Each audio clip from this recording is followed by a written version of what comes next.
Last time हमने किया था बेटा work done in reversible process, work done in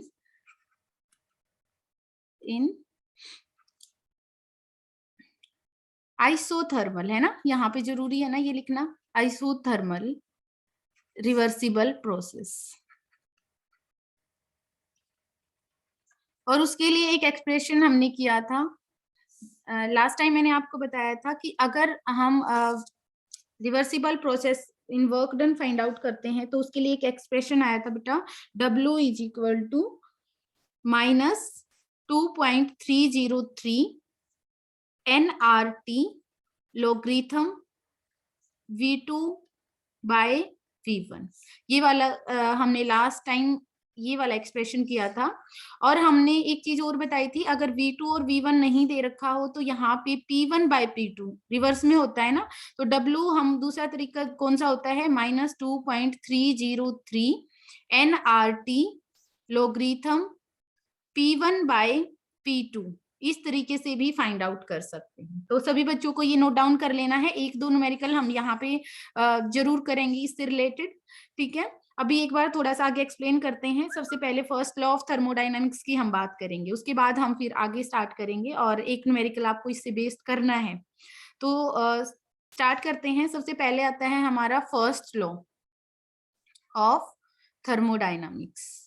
देखो मैंने आपको पहले भी सिखाया बेटा, जो ये हमारे जो थर्मोडायनामिक्स के अंदर हम डिफरेंट डिफरेंट लॉज की बात करते हैं, उनका कोई आप ऐसे बोल सकते हो ऐसा कोई प्रूफ नहीं है हमारे पास, यानी कोई थ्योरेटिकल प्रूफ नहीं है हमारे पास इन लॉज के लिए। लेकिन ये ऐसा इनके साथ एक बात अच्छी ये है कि इनका कोई भी कॉन्ट्राडिक्शन भी नहीं है, इनका कोई विरोध भी नहीं हुआ है अभी तक। जहां पे भी हम इनको लेके चलते हैं वो ये अप्लाई होती हैं। सबसे पहले तो जो अभी तक हम 9th स्टैंडर्ड में 10th स्टैंडर्ड में जो अभी तक आप पढ़ते आए थे वही वाला है फर्स्ट लॉ ऑफ थर्मोडायनामिक्स, जिसके अकॉर्डिंग हम क्या पढ़ते थे, एनर्जी के बारे में पढ़ते थे। Energy can neither be created nor be destroyed, ये वाला हम पढ़ते थे। यानी कि उसी बात को दूसरे तरीके से बोला जाए कि पूरा जो यूनिवर्स है, यूनिवर्स में हम बात करते हैं सिस्टम और सराउंडिंग की। तो जो सिस्टम और सराउंडिंग की हम बात करते हैं उसके अंदर एनर्जी कभी भी डिस्ट्रॉय नहीं होती है, ना ही क्रिएट होती है। पॉइंट क्या है, एनर्जी एक फॉर्म से दूसरी फॉर्म के अंदर इंटर कन्वर्टेबल है, यानी एनर्जी कहीं पर भी पूरे यूनिवर्स के अंदर कांस्टेंट रहती है। अगर वो एक फॉर्म से में नहीं रही तो वो दूसरी फॉर्म में कन्वर्ट हो जाती है, ये वाली बात होती है। तो जो फर्स्ट लॉ ऑफ थर्मोडायनामिक्स है वो इसी के बारे में एक्सप्लेन करता है। अब हम जब बात करते हैं जैसे, यानी कि इंटरनल एनर्जी, वही वाली बात है। जैसे इंटरनल एनर्जी की हमने बात की थी, जैसे मान लीजिए हम एक कुएं के अंदर पानी को मान के चलते हैं, तो उसके अंदर हम पूरा जो किसी भी सिस्टम के अंदर जो टोटल एग्जैक्ट इंटरनल एनर्जी को हम फाइंड आउट नहीं कर सकते। लेकिन अगर मान लीजिए हम इसको एक लेवल बना देते हैं कि यहाँ तक इस कुएं के अंदर जो पानी है वो यहाँ तक है, तो अगर आपने इसमें कुछ भी ऐड ऑन किया, कि कुछ भी ऐड ऑन होता है तो वो जो पानी है उसका लेवल बढ़ जाएगा, यानी कि हम उस चेंज को क्या कर सकते हैं, मेजर कर सकते हैं। या फिर आप इसका उल्टा मान सकते हो बेटा, यानी अगर मान लीजिए यहाँ पे क्या हो जाए, यहाँ से पानी डिक्रीज हो जाए, ठीक है, तो पहले वाले जितना था और अब कितना हो गया है, हम उस चेंज को क्या कर सकते हैं, मेजर कर सकते हैं। तो आप सभी को ये वाली बात दिमाग में रखनी है कि पूरी टोटल हीट या फिर हम टोटल एनर्जी की जो बात करते हैं, इंटरनल एनर्जी, सिंपल यू की बात करते हैं, उसको कभी भी हम चेंज नहीं, मतलब एग्जैक्ट फाइंड आउट नहीं कर सकते बेटा। लेकिन हाँ जो चेंज है, यानी जैसे मैंने अभी इसका जो ये कुएं के अंदर जो पानी का एग्जांपल लेके जो मैं आपको समझा रही हूँ, उसके अंदर इसके अंदर कितना चेंज हुआ वो जब जैसे हम फाइंड आउट कर सकते हैं। यानी हो सकता है बारिश की वजह से इसके अंदर पानी ऐड ऑन हो गया होगा, ठीक है, तो आप उस चेंज को तो ऑब्जर्व कर सकते हो ना। तो उसी तरीके से डेल यू, यानी कि जो टोटल यू है उसको तो हम फाइंड आउट नहीं कर सकते, लेकिन एनर्जी का जो चेंज है उसको हम फाइंड आउट कर सकते हैं। कैसे, अब जो ये एनर्जी मान लीजिए, अब हम इसको यहाँ पे ये मान लेते हैं कि इंटरनल एनर्जी है, तो इंटरनल एनर्जी किस तरीके से चेंज हो सकती है। मान लीजिए बेटा इस सिस्टम के अंदर जो पहले इंटरनल एनर्जी थी, इस सिस्टम की जो इंटरनल एनर्जी थी उसके अंदर हमने कुछ ना कुछ और हीट ऐड ऑन कर दी। तो हीट क्या है, एनर्जी की ही फॉर्म है। तो या तो हीट ऐड ऑन कर दो या फिर इसके अंदर वर्क डन भी कर दें हम, ठीक है, या इस सिस्टम के ऊपर कोई वर्क डन कर दो, मतलब कोई भी काम कर दिया जाए, सिस्टम के द्वारा किया जाता है। यानी जैसे इस कुएं में से पानी निकाला जाए तो इसमें से एनर्जी कम हो जाएगी, सिंपल सी बात है। अगर मैं मान लीजिए यहाँ पे दो चीजें साथ साथ में कर रही हूँ, यानी कि इसके अंदर मैं हीट भी एड ऑन कर रही हूँ प्लस इसके साथ इस सिस्टम के ऊपर वर्क डन कर रही हूँ, तो जो टोटल डेल यू होगा वो दोनों की वजह से होगा, क्योंकि यहाँ पे दो तरीके से, मान लीजिए हम इस कुएं के अंदर जो पानी है वो दो तरीके से डाल रहे हैं, यानी कि एक तो रेन वाटर आ रहा है, दूसरा हो सकता है बेटा कि आप खुद अलग से किसी सोर्स से इसके अंदर ऐड ऑन कर रहे हो, बात तो वही है ना, पानी का जो लेवल है वो तो चेंज होगा ना। इसी तरीके से यहाँ पे भी होता है, यानी कि डेल यू जो इंटरनल एनर्जी है उसको चेंज होने के दो तरीके हैं बेटा। वो किस तरीके से चेंज हो सकती है, या तो उसके अंदर हम क्या बोल सकते हैं कि उसकी जो हीट है वो एड ऑन हो जाए प्लस उसके ऊपर जो काम कर दिया जाए। अगर मान लीजिए अब हम दो चीजें करते हैं कि एक ये हो गया हमारा, पहली बात तो हम इसकी बात करते हैं कि जो फर्स्ट लॉ ऑफ थर्मोडाइनमिक्स के लिए जो एक्सप्रेशन है वो ये वाला होता है, यानी कि del U is equal to Q plus W. ठीक है, डब्ल्यू हमने फाइंड आउट किया था। देखो दो चीजें मैंने आपको सिखाई थी बेटा, एक होता है रिवर्सिबल और एक होता है इरिवर्सिबल सिस्टम। मोस्टली हम जो प्रोसेसेस की बात करते हैं वो मोस्टली इरिवर्सिबल होती हैं, तो वहां पे डब्ल्यू हमने फाइंड आउट किया था, तो वो क्या आया था, माइनस पी डेल वी। ठीक है, तो जब आप इस वैल्यू को यहाँ पे पुट करते हो तो मान लीजिए आप यहाँ पे क्या लिख सकते हो, del U is equal to Q, W की जगह आप क्या वैल्यू कर दोगे, माइनस पी डेल वी। अब ध्यान से सुनना है, देखो अगर मैं ये बात करती हूँ कि इस सिस्टम के अंदर ये इंटरनल एनर्जी यू थी, ठीक है, इसके अंदर आपने क्यू को ऐड करवाया, चलो ठीक है, क्यू तो हमने पॉजिटिव लिख रखी है तो क्यू को हमने ऐड ऑन करवा दिया। अब मान लीजिए बेटा कि आप यहाँ से एक्सपेंशन, ये जो माइनस, मान लीजिए कि जैसे हम करते हैं कि V2 एक्सपेंड हो जाए, कोई सिस्टम एक्सपेंड हो रहा है तो एक्सपेंड होने का मतलब तो क्या हो जाता है, सिस्टम ने वर्क डन किया है। ठीक है, यानी कि कोई भी सिस्टम अगर वर्क डन कर रहा है तो V2 ज्यादा होगा और V1 कम होगा। ये डेल V का क्या मतलब है, V2 माइनस V1। ध्यान से देखना, अभी सभी को ध्यान से सुनना है, V2 माइनस V1। तो V2 अगर एक्सपेंड होगा कोई भी सिस्टम तो V2 बड़ा होगा और V1 छोटा होगा, तो सिंपल सी बात है। तो यहाँ पे क्या आएगा, ये वैल्यू क्या आ जाएगी, पॉजिटिव, सिंपल है, क्योंकि ये मान लीजिए 100 है, ये 50 था, तो यहाँ पे तो ये पॉजिटिव हो गया है हमारे लिए। तो एक बात बताइए, सिस्टम ने, अब हमने यहाँ से एनर्जी को निकाला है क्योंकि सिस्टम ने काम किया है, तो ऑब्वियस सी बात है उसकी एनर्जी तो कम हो रही है, इसीलिए ऑटोमेटिकली सिस्टम में से क्या हो जाएगा, क्यू तो एड ऑन हो गया है लेकिन इसने काम किया है तो कुछ एनर्जी घट जाएगी किसमें, काम करने में। ठीक है, लेकिन अगर दोनों काम इसके ऊपर हो जाएं, यानी कि इस सिस्टम को कंप्रेस कर दिया जाए, इस सिस्टम को क्या कर दिया जाए, कंप्रेस कर दिया जाए। कंप्रेस करने का मतलब क्या हो जाएगा बेटा, सिस्टम के ऊपर काम किया जा रहा है।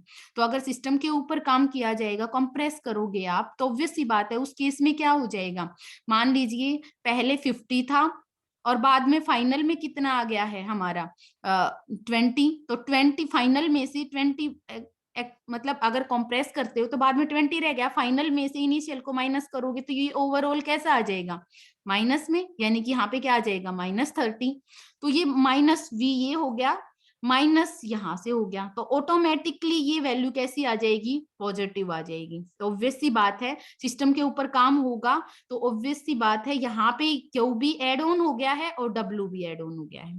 तो जो एनर्जी का जो चेंजमेंट है वो कितना हो जाएगा, हम यहाँ पे बात करें तो यहाँ पे जो डेल यू है, दोनों के दोनों चीजें इसके ऊपर हो रही हैं, तो ये इंटरनल एनर्जी ऑटोमेटिकली यहाँ पे पॉजिटिव, मतलब जो ये वर्क डन है वो पॉजिटिव हो जाता है। तो एक्सप्रेशन हमारे लिए दो एक्सप्रेशन हो गए हैं, ध्यान से देखना है। एक तो ये वाला एक्सप्रेशन हमारे लिए del U is equal to Q plus W लिख दो, या फिर आप क्या लिख सकते हो, del U is equal to Q minus P del V, यानी कि जो इंटरनल एनर्जी है। अब यहाँ से न्यूमेरिकल्स तुम्हारे स्टार्ट हो सकते हैं, यानी कि आपको न्यूमेरिकल करने देगा वो यहाँ से। ठीक है, यानी मान लीजिए आपको क्यू बता दे, वॉल्यूम बता दे, वॉल्यूम चेंज बता दे और आपसे पूछ ले कि इंटरनल एनर्जी बताइए क्या होगी, या फिर इन ये दो चीजें दे सकता है और थर्ड के बारे में आपसे पूछ सकता है। तो आप आसानी से जो भी आपका फॉर्मूला है उसको पुट ऑन करके आप क्वेश्चंस को सॉल्व कर सकते हो। तो सिंपल है बेटा, ज्यादा कंफ्यूज नहीं होना है। दो चीजें ध्यान रखनी है कि इंटरनल एनर्जी सिर्फ Q और W से रिलेटेड है। अगर दोनों काम इसके ऊपर हो रहे हैं तो इंटरनल एनर्जी बढ़ जाएगी, अगर उसमें से कुछ मतलब हीट को भी बाहर निकाल दोगे तो वो माइनस होती चली जाएगी। सिंपल है। ये था हमारा इंटरनल एनर्जी यानी कि फर्स्ट लॉ ऑफ थर्मोडायनामिक्स की अगर हम बात करते हैं। अच्छा ठीक है, इसी एक्सप्रेशन को मैं आगे फर्दर लिखती हूँ। मैंने अभी आपको सिखाया कि अगर फर्स्ट लॉ ऑफ थर्मोडायनामिक्स आपसे बोलते हैं तो वो बोलता है del U is equal to Q minus P del V. आप इस एक्सप्रेशन को बिल्कुल याद कर लो कि फर्स्ट लॉ ऑफ थर्मोडायनामिक्स ये वाला है, या फिर आप इसको ऐसे लिख लो del U is equal to Q plus W. एक ही बात है, ये दोनों एक बात है। ठीक है, अब हम नेक्स्ट पॉइंट पे आते हैं। अगर मान लीजिए वो ये बोलता है कि बताइए इंटरनल एनर्जी चेंज बताइए एट कांस्टेंट वॉल्यूम। ध्यान से सुनना है। अगर मैं क्या कर देती हूँ at constant volume what will be internal energy change, यानी कि डेल यू कितना होगा। ध्यान से देखना है।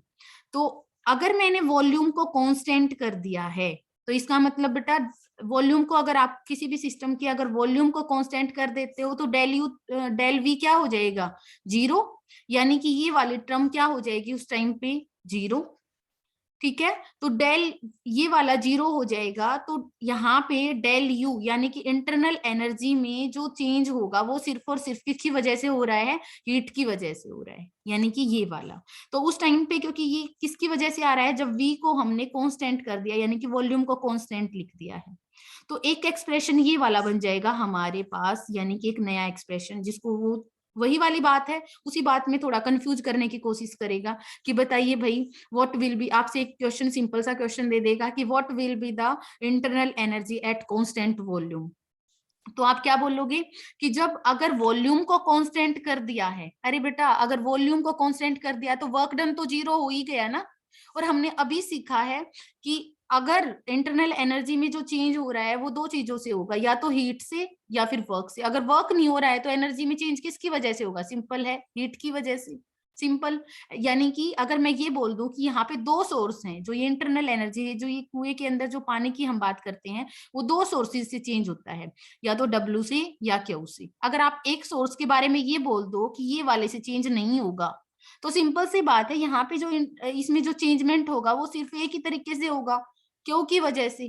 तो इसका मतलब अगर आपको ये एक नई डेफिनेशन देता है कि अगर हम बात करते हैं कांस्टेंट वॉल्यूम पे, तो जब कांस्टेंट वॉल्यूम होता है तो जो इंटरनल एनर्जी चेंज होता है वो हीट चेंज के एब्जॉर्ब या फिर हीट, यानी कि अगर इस तरीके से निकाल दो या तो हीट गायब होगी या फिर हीट इसके अंदर आए डाउन होगी। तो जो चेंजमेंट आएगा यानी कि इस कुएं के अंदर जो पानी चेंज होगा वो सिर्फ और सिर्फ एक सोर्स के थ्रू होगा, इस क्यू के थ्रू।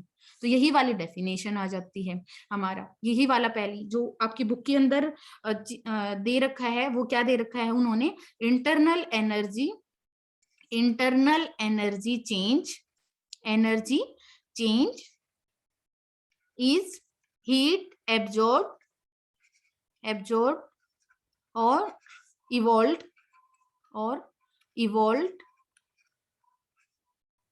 At constant volume. तो यही वाली बात तो हमने सीखी, कोई बड़ी बात नहीं है, बिल्कुल आसान सी बात है। अगर आपको ये वाली बात समझ आ गई, भाई हमने इसको कांस्टेंट कर दिया है तो डेल यू सिर्फ क्यू से चेंज होगा, ठीक है हमने कर लिया है। अब यहाँ पे एक चीज और आती है बेटा, एक एक्सप्रेशन और भी कर देते हैं, किसी को भी जीरो करके देख लो। अगर मैं इन दोनों में से इसको जीरो कर दूं, यानी कि जैसे मैंने अभी आपको एक चीज और सिखाई थी, अभी हम इंटरनल एनर्जी के बारे में बात करें तो इंटरनल एनर्जी की कुछ खास बातों के बारे में बात करते हैं। कैसे, जैसे जो इंटरनल एनर्जी है, इंटरनल एनर्जी के बारे में सबसे जो मेन बातें हैं उसके बारे में बात करते हैं। तो इंटरनल एनर्जी यानी कि जो ये डेल यू है वो एक तो स्टेट फंक्शन है। स्टेट फंक्शन मतलब जो पाथ के ऊपर डिपेंड नहीं करता है। मैंने बताया बेटा, आपको पहले भी सिखाया है, पाथ फंक्शन सिर्फ दो हैं, एक तो हीट और एक कौन सा था हम जो पहले पढ़ते थे, एक हीट और एक वर्क। सिर्फ दो पाथ फंक्शन है, ध्यान रखना, सिर्फ दो पाथ फंक्शन है, एक तो होता है हीट और एक वर्क। बाकी जितने भी फंक्शन हैं आपसे पूछा जाए तो वो बताओगे आप स्टेट फंक्शंस होते हैं। इंटरनल एनर्जी क्या हो जाती है, टेम्परेचर का फंक्शन है। लास्ट क्लास में मैंने आपको सिखाया था कि इंटरनल एनर्जी टेम्परेचर का फंक्शन है। इसका मतलब टेम्परेचर का फंक्शन होने का मतलब ये है कि जो अगर टेम्परेचर को कांस्टेंट कर दोगे तो जो एनर्जी में जो चेंज है, इंटरनल एनर्जी में चेंज है, वो जीरो हो जाएगा। इसका मतलब आइसोथर्मल प्रोसेस के लिए, फॉर एन आइसोथर्मल प्रोसेस यानी कि टेम्परेचर कांस्टेंट हो जाएगा, तो वहां पे डेल यू कितना हो जाएगा बेटा, जीरो हो जाएगा। ध्यान से सुनना, मैंने क्या बोला, किसी भी आइसोथर्मल प्रोसेस के अंदर डेल यू क्या हो जाएगा, जीरो हो जाएगा। ठीक है, हम कर लेते हैं। अभी हमने फर्स्ट फंक्शन पढ़ा, यानी कि फर्स्ट लॉ ऑफ थर्मोडाइनमिक्स क्या पढ़ा, del U is equal to Q plus W. अभी किया है हमने, क्यू प्लस डब्ल्यू बोल दो, या फिर del U is equal to, ये दो लाइंस याद कर लो बिल्कुल, del U is equal to Q minus P del V. ठीक है, यही इन्हीं से सारी स्टोरी चलनी है तुम्हारी आगे। ठीक है, तो अब हमने ये दो चीजें पढ़ी हैं। तो अगर मैंने क्या कर दिया, अगर एग्जामिनर आपसे ये पूछ ले कि क्वेश्चन के अंदर आपसे बोले कि आइसोथर्मल प्रोसेस है, इसका मतलब सिंपल है बेटा, आइसोथर्मल प्रोसेस है तो डेल यू क्या है, जीरो। ठीक है, तो डेल यू अगर जीरो है तो उस केस में अगर इस वाले फंक्शन को आप जीरो लिख दोगे तो ये क्या बच गया, क्यू प्लस डब्ल्यू, यानी कि क्यू किसके इक्वल हो जाएगा, क्यू, और डब्ल्यू इस साइड जाएगा तो माइनस, यानी कि एक दूसरे के ऑपोजिट। अगर ये पॉजिटिव है तो ये नेगेटिव हो जाएगा, एक दूसरे के जस्ट ऑपोजिट हो गए हैं। यानी कि जो हीट है वो सारी की सारी काम करने में यूज हो रही है।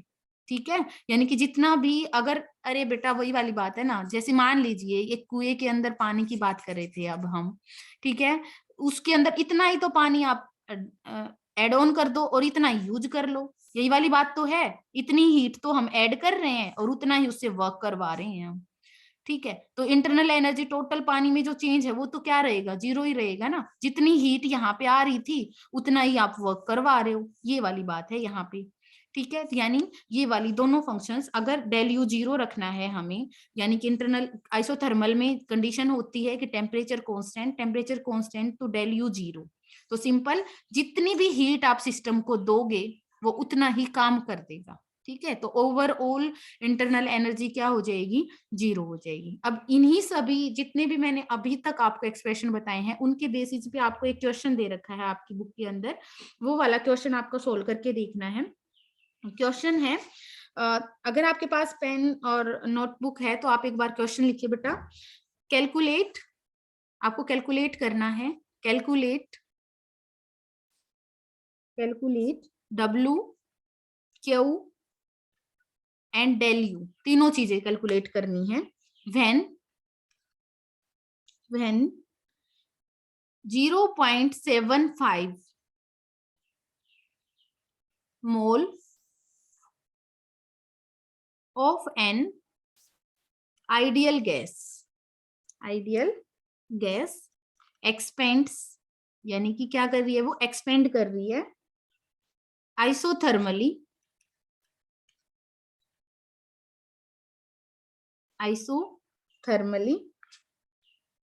And reversibly. इतने से ही समझ जाना है, पहले ये कंडीशंस देखनी होती हैं तभी क्वेश्चन सॉल्व कर पाओगे बेटा आप। Reversibly at 27 degree Celsius from a volume of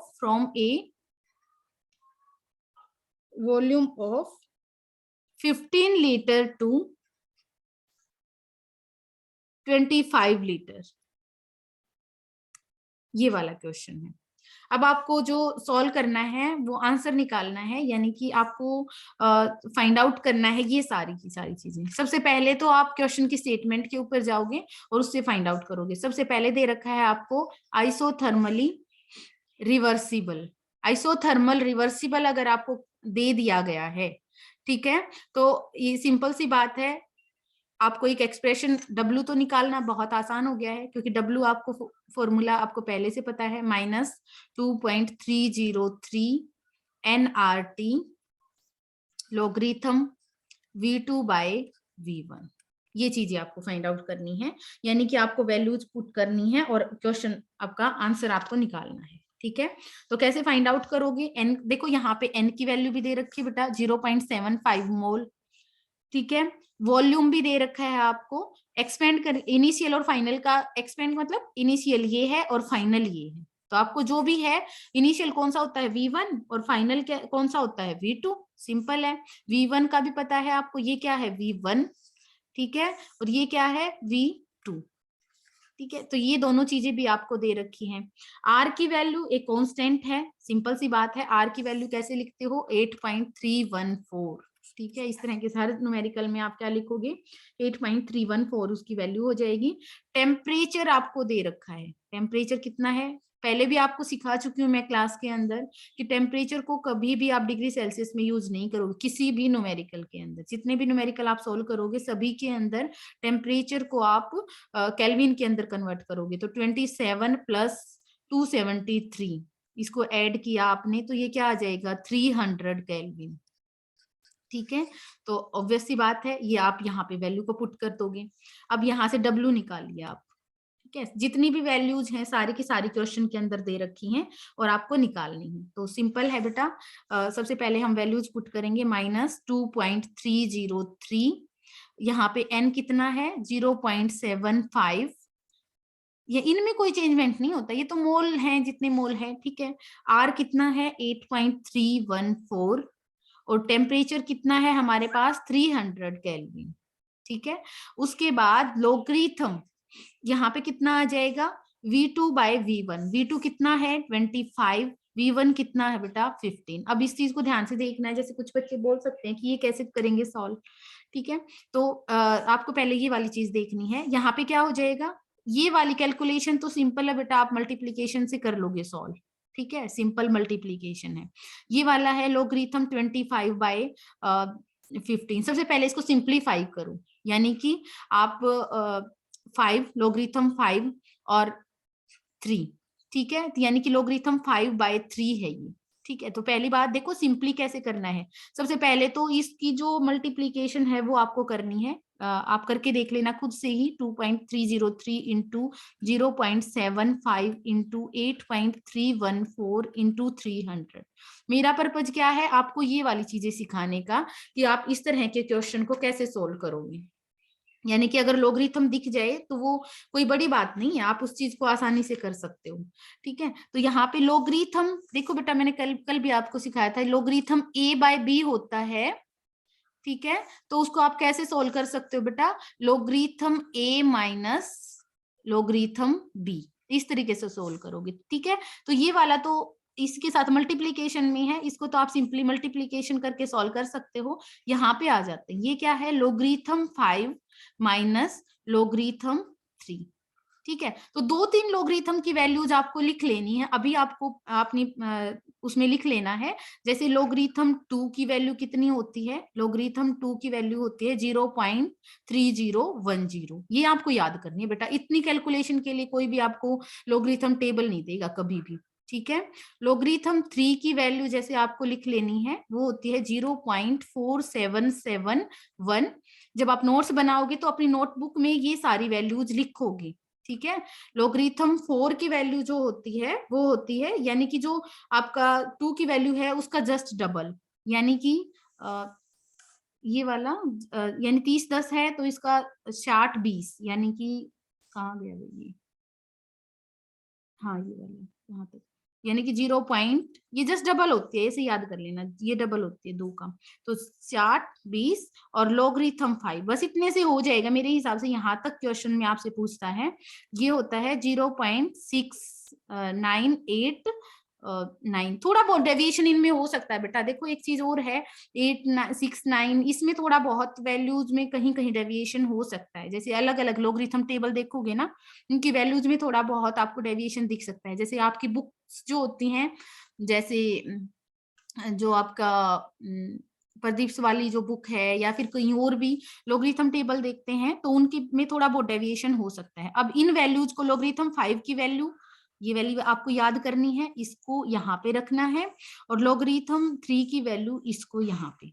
तो ऑब्वियस सी बात है, ये दो वैल्यूज तो आप लिख ही सकते हो। तो आप जब इसको सॉल्व करोगे इन दोनों वैल्यूज को, यानी कि 0.6989 लिख देना, और लॉगरिथम 3 की जगह क्या लिख दोगे आप, 0.4771 लिख देना। इनको माइनस करोगे तो आपके पास वैल्यू आ जाएगी, और यहाँ से W की वैल्यू आ जाएगी आपके पास। तो W जब ओवरऑल करोगे तो माइनस में समथिंग जो भी है वो आपकी वैल्यू आएगी। मान लीजिए -x या जो कुछ भी आती है बेटा, यहाँ पे कुछ ना कुछ वैल्यू आती है आपकी, ठीक है। तो वो आप सॉल्व करके देख लेना कितनी वैल्यू आएगी। उसके बाद आ जाते हैं हम क्वेश्चन के ऊपर। तो ठीक है, हमने क्या निकाल लिया है, W फाइंड आउट कर लिया है, ठीक है। तो अब W फाइंड आउट कर लिया है, तो अब हमें Q निकालना है और डेल U निकालना है। अब देखो बेटा, ये कंडीशन क्या है, आइसोथर्मली, ये दे रखा है आइसोथर्मली, यानी कि आइसोथर्मल प्रोसेस। तो अभी मैंने आपको सिखाया था आइसोथर्मल के अंदर डेल यू तो कितना होता है, 0 होता है। अभी 2 मिनट पहले मैंने आपको सिखाया था कि आइसोथर्मल प्रोसेस के अंदर डेल यू कितना होता है, 0 होता है, ठीक है। तो डेल यू अगर 0 है तो ऑब्वियस सी बात है क्यू क्या हो जाएगा, डब्ल्यू का जस्ट रिवर्स, यानी कि ये 0 रखा आपने तो क्यू और -W। तो सिंपल है, यहाँ पे जो भी आपका आंसर आया होगा, जैसे मान लीजिए माइनस में 300 400 जो भी आया होगा, तो क्यू कितना हो जाएगा बेटा, क्यू सिंपली जो भी आएगा प्लस x हो जाएगा। मान लीजिए वो x की वैल्यू जो भी है, तो क्यू की वैल्यू प्लस में आ जाएगी वहां पे जब आप उसको सॉल्व करोगे। तो इस तरीके से आपको जितने भी अभी तक जो चीजें की थी हमने, मैंने एक ऐसा न्यूमेरिकल आपको समझाने की कोशिश की है जिसमें आपको सारी की सारी चीजें मैं आपको कवर करवा सकूं, यानी कि क्यू, डब्ल्यू, डेल वी, सारी की सारी चीजें आप कैसे फाइंड आउट कर सकते हो इस चीज के लिए। तो यहाँ तक हमने किया, यानी फर्स्ट लॉ ऑफ थर्मोडायनामिक्स कोई ऐसी बड़ी बात नहीं है, सिंपल सी बात है बेटा, एनर्जी की डिफरेंट डिफरेंट फॉर्म्स में चेंज के बारे में हम बात करते हैं यहाँ पे, ठीक है। अब आ जाता है हमारा, अगर हम एक चीज हमने समझी कि अगर कांस्टेंट वॉल्यूम की बात करता है, अगर वो आपके सामने कांस्टेंट वॉल्यूम की बात करता है, अभी दोबारा से लिखते हैं, del U is equal to Q plus W, बिल्कुल याद कर लो इन चीजों को। अगर वो इसकी बात करता है, या फिर del U is equal to Q plus P del V, अगर वो वॉल्यूम को कांस्टेंट कर देता है, इस वाले फैक्टर को कांस्टेंट कर देता है, ठीक है, तो ये तो चेंज है ना बेटा। तो चेंज के बारे में बात करते हैं, तो चेंज अगर कांस्टेंट हो गया तो चेंज 0 हो गया, तो हम क्या लिखते हैं, del U is equal to Q V, ठीक है। तो ये एक्सप्रेशन आ जाता है। लेकिन अगर ये था कांस्टेंट एट कांस्टेंट वॉल्यूम, अब बेटा वो अगर इस टर्म को कांस्टेंट कर दे, तो अगर मान लीजिए वो प्रेशर को कांस्टेंट कर देता है, तो यहाँ पे देखते हैं हम, इसको कांस्टेंट करने से कोई फर्क नहीं पड़ेगा, तो पहले ही हम कांस्टेंट लेके चलते हैं ना, तो ये चेंजमेंट थोड़ी ना है। तो एट कांस्टेंट प्रेशर तो वो क्या हो जाएगा, del U is equal to Q plus P del V, यही रहेगा, कुछ भी चेंज नहीं होगा, सिंपल सी बात है। तो अगर मान लीजिए मैं इसको हीट को निकालना चाहती हूँ, तो मैं क्या करूंगी बेटा, क्यू को यहाँ पे रख लेते हैं और पी डेल वी को यहाँ पे निकाल देते हैं। यानी कि मैं ये देखना चाहती हूँ, ये तो क्या था, heat change at constant volume, तो वो क्या था, डेल यू के इक्वल थी। लेकिन heat change at constant pressure देखना है मुझे, तो अगर मैं प्रेशर को कांस्टेंट कर देती हूँ, तो क्यू पी क्या हो जाएगा, इस वाले को इधर ले आओ, यानी यहाँ पे, तो क्या हो जाएगा, Q P is equal to del U minus P del V, ऐसे लिख सकते हैं हम, बिल्कुल सिंपल सी बात है, इसमें कोई ऐसी चीज नहीं है जो आप नहीं कर पाओगे। तो अगर आप यहाँ पे, या फिर डब्ल्यू की फॉर्म में आपसे बात करता है, तो वहां पे एंथैल्पी जो चेंज की बात करता है, यानी कि जो हीट चेंज की बात करता है, वो कांस्टेंट प्रेशर पे अगर बात करता है, तो वो उसको एक स्पेशल नाम दिया जाता है बेटा, उसको हम बोलते हैं एंथैल्पी, यानी एक नई टर्म आ जाएगी। अभी एक नया टॉपिक आपका स्टार्ट होने जा रहा है, दैट इज द एंथैल्पी, यानी कि एंथैल्पी कैसे फाइंड आउट करते हैं, हीट चेंज हम कैसे फाइंड आउट करते हैं। तो नेक्स्ट क्लास में, क्योंकि अभी टाइम ओवर होने वाला है, ये वाला नया टॉपिक है एंथैल्पी, ये वाला हम कल से स्टार्ट करेंगे। आप आज तक सिर्फ ये वाला टॉपिक पढ़ोगे, एंथैल्पी के बारे में हम कल डिस्कस करेंगे, ठीक है। अभी वो बच्चे हैंड रेज करेंगे जिसको जो भी टॉपिक में समझ नहीं आया हो।